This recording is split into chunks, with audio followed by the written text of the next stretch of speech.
lastly then, let me just wrap up a couple things that'll tie the brain research stuff together, and I think it'll be good. These folks I need to point out, this is Jeffrey and Renata Kane. They're my gurus and my friends. They invited me to co-author a book with them a few years back called 12 Brain Mind Learning Principles. And I had the honor of working with them. They have done a lot of groundbreaking work in looking at the research and trying to interpret it in a way that becomes valuable to the educator.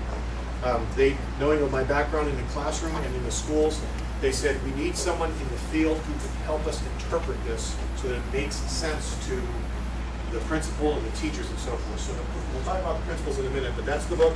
It's our second edition. We're very pleased. Corwin Press is our publisher. You're welcome to take a look at it if you wish.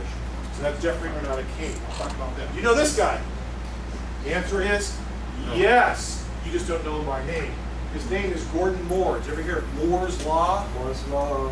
Gordon Moore, that engineering guy. Prediction that transistor density would double every 18 to 24 months has become self-fulfilling prophecy. Computers have been gaining 10 times the processing power every 5 years while so-called... What? What are you talking about?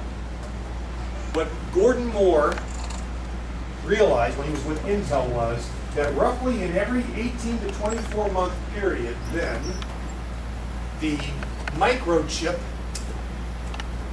physically would reduce in size by half, would reduce in cost by half, and would gain in processing by 2.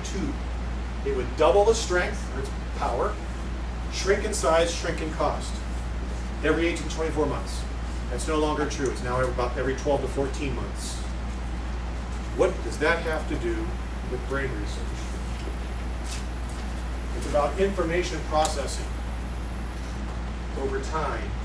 So roughly Moore's Law, this is a very rough, this is just a sketch chart. This is no big data behind this. This is just a visualization. Moore's Law basically says for information processing, that's what's going on. And it's actually getting very steep. You look at how much information we're able to process. Learning research, which is heavily reliant upon technology, is following this very similar pathway. So the information about the brain through MRIs and CAT scans and those sorts of things is following the availability of the technology. Schools and organizations, including any organization really has anything to do with learning, which is just about all of it. As far as adapting to it, is maybe there, maybe. We're learning now, even in these tough economics times, that professional development days are falling away. They're getting cut out of calendars. It's like, okay, all we got to do is work with kids. The heck with the staff, you're on your own. So the staff aren't getting opportunities to learn about this stuff. So it's no wonder that this kind of stuff's going on. It's going so fast, but it's just so valuable, and it's implementation for all of you. So that just kind of roughs that out. What are those? See, this is, I'm trying to make sure you don't get into Alzheimer's here. I'm going to push your envelope a little bit. Any idea what those are? Lasers. Wow, let's take a closer look.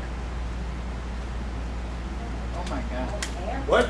Cameras. Lasers. Those are cameras. They don't all look like cameras. They all look the same. Like ballpoint pen. Ballpoint pen. With special attachment. With special attachment. Oh, you know what? Isn't that like to go in your ear? Earbuds. Earbud. Wow. Earbud. Let's take a different look.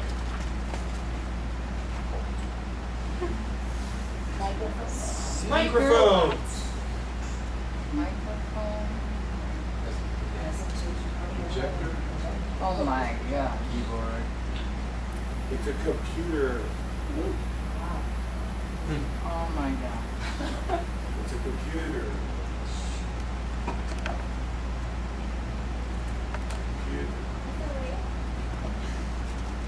Yeah. They actually had this hooked up into an old Palm Pilot, projecting down, looking at Moore's Law. Is all I'm doing with this. What's interesting with this is that I don't know about you, but I need feedback. It's that whole brain issue again. I need keys to push back on my fingers rather than just tapping, this kind of thing. That's why the iPhone was an interesting device. You've been through this, I think, the Did You Know stuff. Have you seen this Did You Know stuff? You all seen this? It's on, sometimes size does matter. And I'll wake you up with that. If you're 1 in a million in China, have you seen this? There are 1,300 people just like you.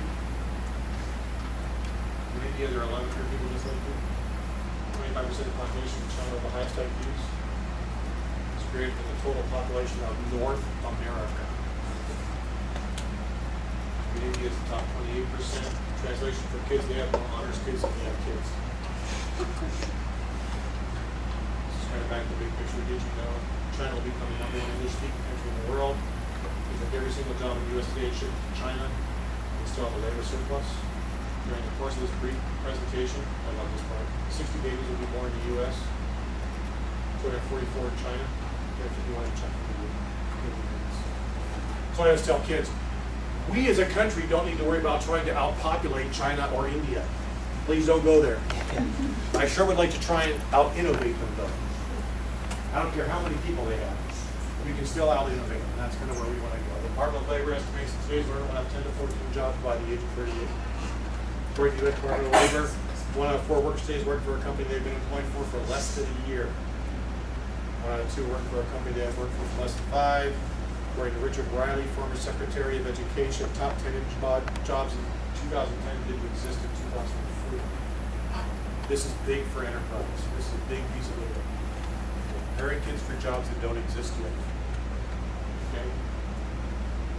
Using technologies that haven't even been invented. So it's about really, the learning research has to be involved in a way that we develop a well-rounded group of learners and kids. So here's where it comes from. One of my gals and I read a lot, Margaret Wheatley, Meg Wheatley, I don't know if you're familiar with her. I've had the chance to work very closely with Meg. She wrote a book a few years back called Leadership and the New Science. This comes under the heading of the new sciences. And the search for the new science is still in progress. In this realm, there's a new kind of freedom where it's more rewarding to explore than to reach conclusions. Think about what we've been talking about. It's more satisfying to wonder than to know. And it's more exciting to search than to stay put. Curiosity, not certainty, becomes the saving grace. That's really what human beings are about. Think about you and your own personal life. The times that you've been most involved and enthralled with what's going on. Here are some basics for you, okay?